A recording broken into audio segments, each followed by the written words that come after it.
Welcome to VC Recommends, Garage Geek Listens. I have 3 albums to go over. I've been listening to all 3 albums for quite a while, so it's time to review them. The first album was recommended by This Is Music, and let's go ahead and listen to what he has to say. Genesis Calling All Stations. Now this is a very overlooked and kind of maligned album. It flopped when it came out.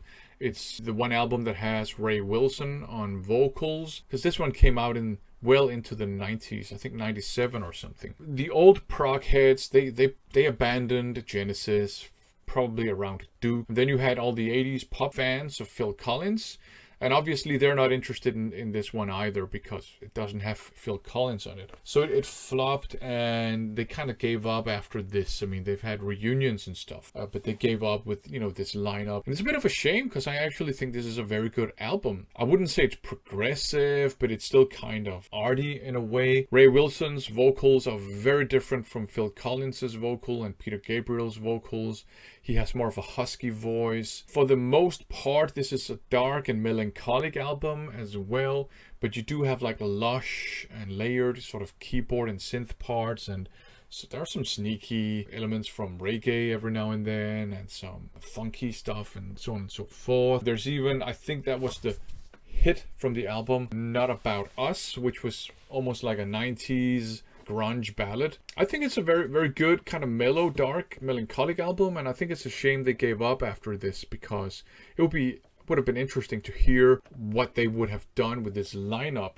I really like Calling All Stations, the opening track and title track. Congo is a pretty good song too. Alien Afternoon is a kind of strange, unsettling song, but kind of mellow musically. Not About Us, I can take it or leave it, to be honest. Small Talk is kind of a sneaky, almost strangely sad, funky kind of song, if you know what I mean. This is an album I like listening to every now and then. So there you go. So I'm going to agree with This Is Music. I really enjoyed this album. A couple tracks do stand out. For me, I guess the one that stood out the most was Congo. Send me to the Congo, I'm free to leave. But the whole album is very solid all the way through, and I enjoyed it. Every time I started listening to this, I never thought I was listening to a Genesis album. I like the other 2 incarnations of Genesis, and for me, this does have some Genesis type sounds. It's because I've been listening to so much Marillion that for some reason, this album sounds like a Marillion album to me more than a Genesis album. The people who like Marillion a lot, who follow me, the 2 that come to my mind are Ricken Records and No Solution. What do you think? Can you listen to this and tell me what you think? Does this album sound like Marillion to you? And I'm predicting that the both of you will actually like this album because you like Marillion. The next album that I'm tackling today was recommended by Randall Weaver. Let's go ahead and hear what he has to say about Jeff Beck's Wired. 1976, Jeff Beck recorded Wired. I guess this is sort of like jazz rock fusion, not strictly jazz. There's a lot more jazz than most of the other music I was listening to at that time. It kind of surprised me. I didn't know what to think about it. I thought it was going to be much more of a rock and roll album when I first brought it home, and it turned out to be very jazz-oriented. It took me a while to get used to it, but now it's one of my favorite records ever, I think. Jeff Beck playing that black Les Paul there. Front cover, he's playing that white Stratocaster. Fantastic album. Starts out with Lead Boots, has Goodbye Pork Pie Hat, Charlie Mingus song on it. Okay, I have to say from the get-go that I was extremely biased against this album, and that is the reason that I chose it. I knew this would be an album that would be challenging for me because I do not like guitar-centric albums at all. So right from the get-go, I was choosing something that I knew initially I would really dislike. But I know Jeff Beck is very beloved in the rock community, so I really wanted to give this album a try. And I will say that for the majority of the time that I listened to it, I did not get into this album at all. Although I would say that it's grown on me. I'm not going to say that this is an album I absolutely love, but I can say that it is an album that I can tolerate now. To me, it sounds, like Randall said, very jazzy, jazz fusion, almost at new age, although it does have a more hard rock jazz sound, but it does definitely sound new age to me in parts, and maybe that was, from the time period that it came from, right? I think this is from the late 70s. There are a couple of portions of songs that are very pretty.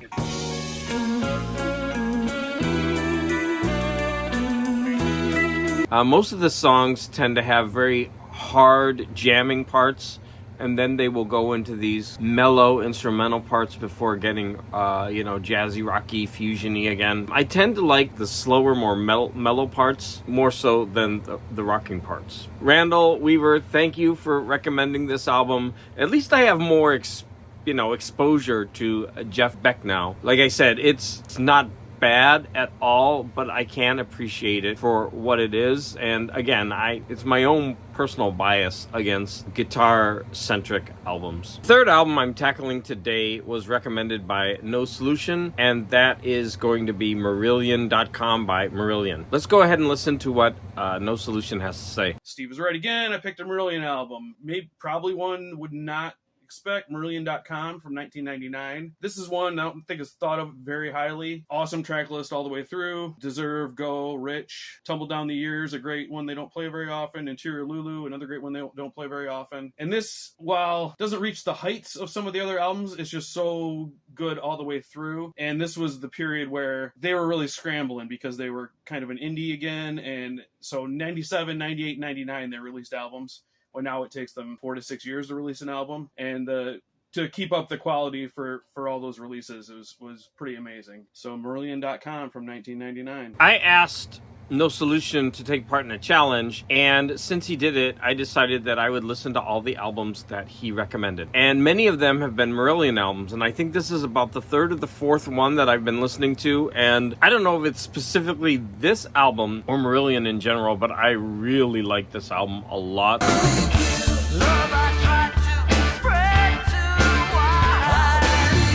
And I'm not sure if I'm becoming a Marillion head or a Marillionite. I don't know what they're called. I really dug this album. It was hard for me to pick specific tracks to pull clips from because as I was going through them, I liked them all. So I just stuck with the first two.